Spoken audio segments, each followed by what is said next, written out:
When the night grows dark and the house lights dim, the clock strikes midnight and the hounds awaken. They roam the earth howling, looking for the blood of innocent travellers.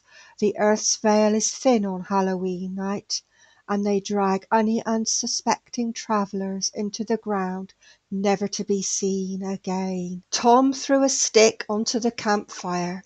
It flared and sizzled, casting dancing light over the group. "That's rubbish," Teresa said. "Stone animals can't come to life." She took a bite of her marshmallow. "Are you sure?" Tom smiled a secretive smile. "Yes." "I agree. No way do they come to life," Bob said.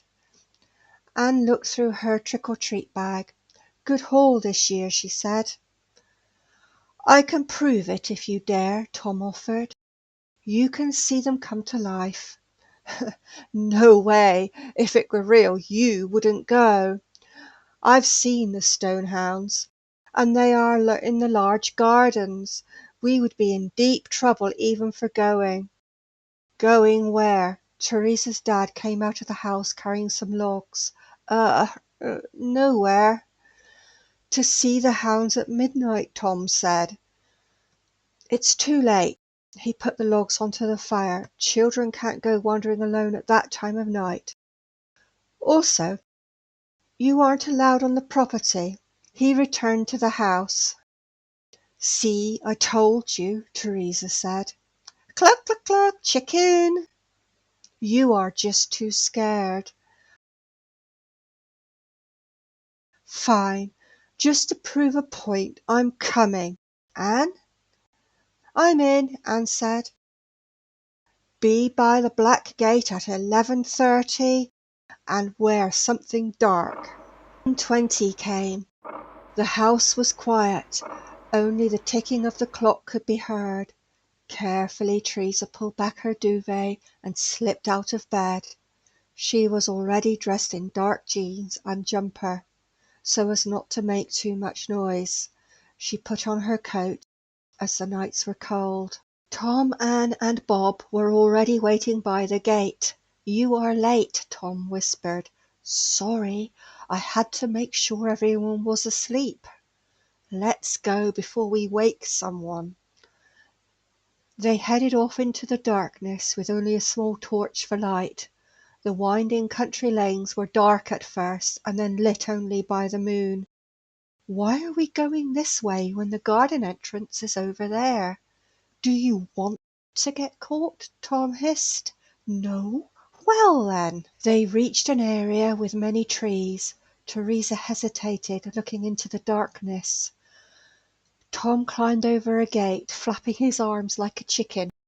Teresa scowled and followed him, swinging her legs up over the bar of the gate.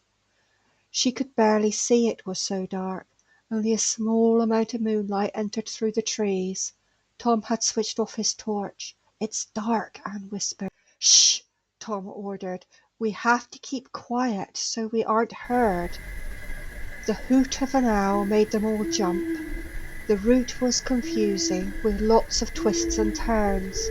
As they rounded the final corner, the old church bell struck midnight. 12 loud chimes carried across the still night. The trees parted and the moon lit the ground. The stand was empty. The hounds had gone.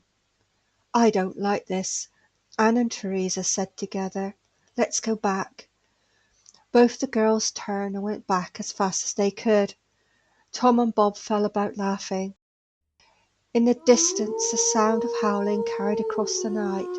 Both boys stopped, laughing, and hastily followed the girls. On arriving home, Teresa dived into bed and hid under the covers. She didn't even get undressed. The next morning the mood was gloomy when they met at the old tree. "That wasn't funny," Anne said to the boys. "It was," they laughed. "You should have seen your faces." But their eyes showed fear. "It was dark. You couldn't see us." "We could." "So where were the hounds?" Teresa interrupted. "I know they didn't come to life." The boys looked at each other. "There are 2 places with stands. One was empty. The statues were removed so it looked like the hounds had gone. And that's why we went the long way round. To confuse us? Yes. And the howling? Teresa asked. The two boys glanced at each other. They both went pale. We've got to go. They pushed off on their bikes. What about the howling? Teresa asked. What about the howling? Teresa shouted after them. That was real. Drag, to drag. To pull something along the ground, or in this case into it. Example: they dragged the coat along the ground. Flared and sizzled. To burn with a bright light and a hissing sound.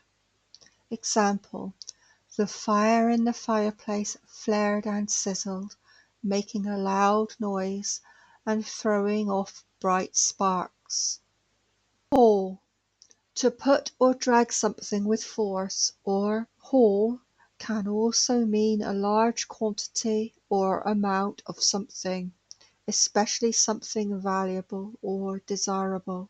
So, a great haul means a large and impressive amount of something. For example, the treasure hunters had a great haul of gold coins.